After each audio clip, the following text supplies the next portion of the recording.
Hey everyone, welcome back. Avery, today I want to talk about something very special from Indonesia. Many people know it, but not many people really understand it. Agarwood, or in Indonesia we say Gaharu. In the Middle East, they call it oud. Yes, and that's a great topic, Budi. Oud is one of the most mysterious and expensive natural materials in the world. Some people even call it liquid gold or the wood of the gods. Liquid gold sounds crazy.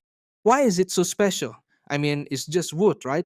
That's the interesting part. It's not just wood. Agarwood comes from trees like Aquilaria or Gyronops, but only when something goes wrong.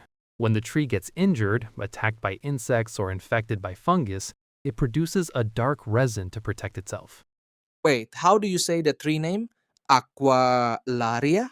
Good question. It's ac, a, lair, e, a. 4 syllables, Aquilaria. It's actually not that hard once you break it down. Aqualaria. Got it. So the good smell comes from the tree being sick then. Exactly. A healthy tree doesn't smell like anything. The fragrance only appears because of stress and infection. It's a defense mechanism. Mechanism. That's like a system or a process, right? Yes, mechanism. 3 syllables. It means the way something works or operates. Pretty easy word once you hear it a few times. Mechanism. Oke. Wow. Jadi pohonnya harus terluka dulu supaya harum. The tree has to be wounded first to become fragrant. Yes, and in nature, this happens very rarely. Only about 7% of wild trees ever produce real agarwood. And even then, it can take decades. Decades. Like 20, 30 years? Sometimes 50, even 100 years in nature. That's why wild agarwood is almost impossible to find now. That explains the price. Some people think oud oil is just strong perfume, but actually it's chemistry, biology, time, everything together. Exactly. Scientists have found more than 150 different chemical compounds inside agarwood. That's why oud can smell woody, smoky, sweet, animalic, sometimes even medicinal. Animalic, like animal smell? Yeah, it's a perfume term. Animalic. It means earthy, musky, lit wild. Not exactly like animals, but that raw, natural quality. It's a medium level word, not too hard. Animalic. I like that word, very descriptive. And this is where Indonesia becomes very important. Right. Indonesia is the global epicenter of agarwood. We have more agarwood producing species than any other country in Asia. Epicenter, you said that perfectly. For the listeners, that's epicenter, the most important place for something, the center point. Thanks. Many Indonesians don't even realize that. We think of palm oil, coffee, spices, but Gaharu is huge. It is. Indonesia has around 3.4 million planted agarwood trees across 21 provinces. Most of them are still young, so production will increase a lot in the future. And different islands have different smells, right? Like terroir in wine. Exactly, terroir. That's a French word, by the way. Terroir. It means how the environment affects the flavor or smell. This one's a bit tricky because it's French. Terroir, terroir. Okay, I'll practice that one. So, for example, Kalimantan oud is often considered the best in Indonesia. Deep, earthy, slightly sweet. Yes, Borneo oud, as it's sometimes called internationally. Then Sumatra tends to be smokier and darker, more intense. And Papua is very unique, sweet, spicy, sometimes wild and unpredictable. Papua oud is interesting because some hunters collect wood from mud or swamps, right? Exactly. Sometimes even wood that's been partially decomposed and buried underground for years. That creates very unusual scent profiles. Decomposed. Good word. That's decomposed. It means broken down naturally. Easy to say. Decomposed. Yeah, like organic matter breaking down. Nature's process. There's also the Maluku Islands, Sulawesi, even Java produces some hagerwood. Each region has its own character. It's like Indonesia is a living museum of oud diversity. Let's talk a bit more about the science because it's really fascinating. Okay, but keep it simple for me. I will. So, when that fungus or bacteria infects the tree, it triggers a chemical reaction. The tree starts producing sesquiterpenes and chromones. Okay, wait. Sesquiter. What? Yeah, that's a tough one. Sesquiterpenes. It's a hard word. Even native speakers struggle with it.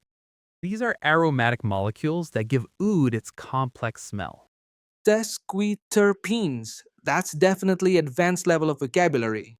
And chromones, that's chromones. A bit easier. These are compounds that add depth and longevity to the scent. So basically, these chemical compounds are what make oud smell so unique and last so long. Exactly. And because there are over 150 of them, no two pieces of agarwood smell exactly the same. Each piece is unique. So you have this incredibly complex wood. How do you get the famous oud oil from it? You can't just squeeze it, can you? Like a fingerprint. Perfect analogy, like a fingerprint.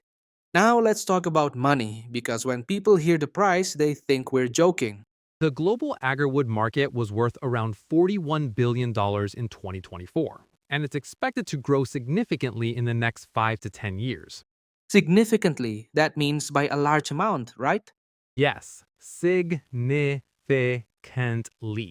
That's a medium level word. It means notably, substantially, by a lot. Significantly, good word. And the premium grades, some can cost more than a house.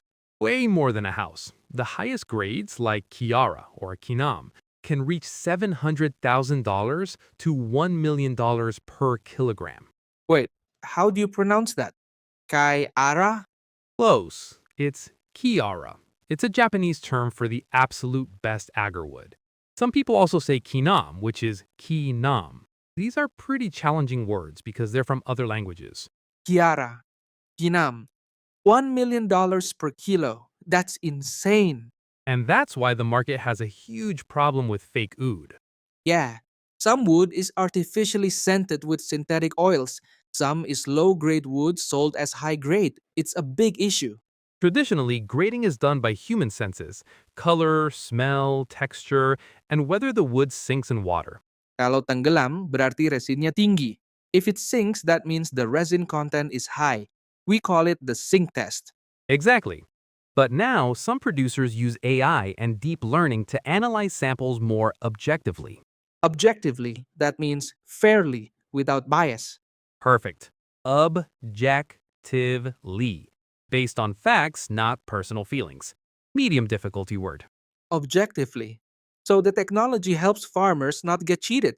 Yes, because in the past, middlemen could manipulate the grading process. Now, with AI, blockchain, and even DNA testing, everything is more transparent. Transparent, clear, honest, open. Exactly. Transparent. Easy word. No hidden information. Let's talk about farming because wild trees are protected now, right?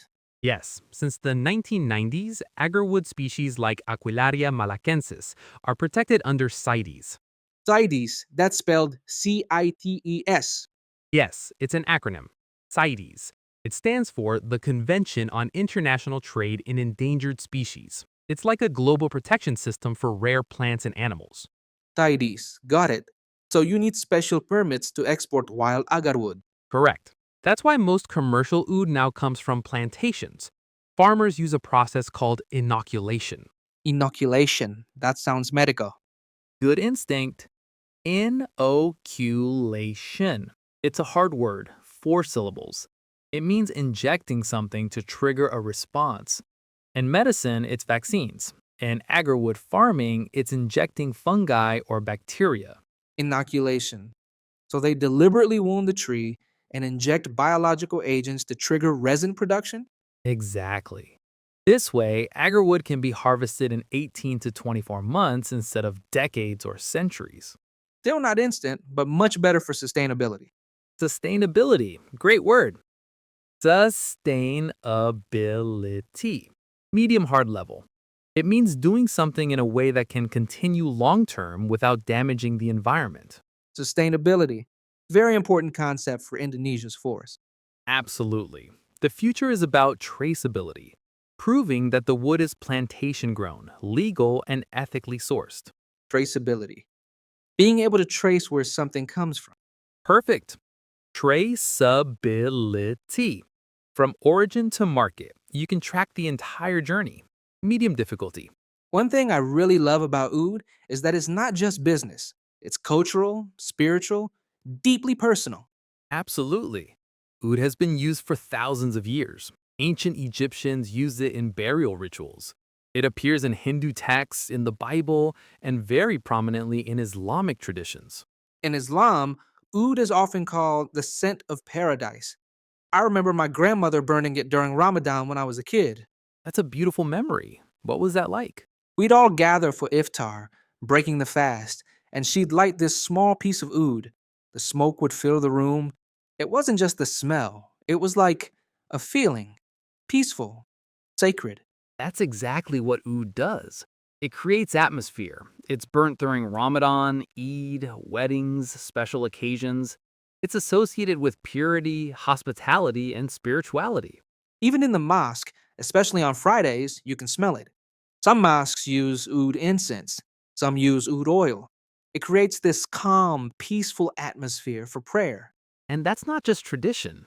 Modern research actually shows oud has calming properties. It can help with stress relief, anxiety, meditation. Really? There's scientific evidence? Yes, studies show that certain compounds in oud can affect brain chemistry, promoting relaxation. It's used in aromatherapy worldwide now. Aromatherapy. That's aromatherapy, right?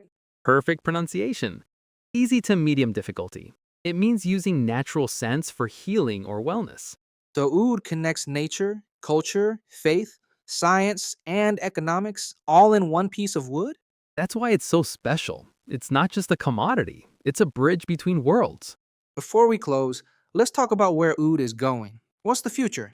The demand is growing rapidly, especially in the Middle East, China, and even Western markets now. Western perfume brands are using oud more and more.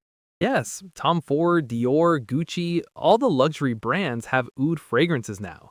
But they're mostly using synthetic oud or very small amounts of real oud mixed with other ingredients. Because real oud is too expensive. Exactly. A small bottle of pure oud oil can cost thousands of dollars, so most commercial perfumes use alternatives. But for serious collectors, only real oud matters. Right, and Indonesia is perfectly positioned to benefit from this. We have the trees, the knowledge, the climate. The challenge is maintaining quality and sustainability. And fighting the fake market. Yes, education is key. Teaching people how to recognize real oud, understanding the grading system, knowing fair prices. Maybe that's our job, spreading knowledge. Exactly what we're doing right now. So when people smell oud, they're not just smelling perfume. They're smelling history, biology, Indonesia's forests, centuries of tradition, and the future of sustainable luxury. And maybe next time someone asks you, why is oud so expensive or what makes it special? You can say, now you know. Exactly. Thanks for listening, everyone. If you enjoyed this episode, share it with your friends who want to learn English and get smarter at the same time. And if you have questions or topic suggestions, leave us a comment. We read all of them. See you next time. Take care.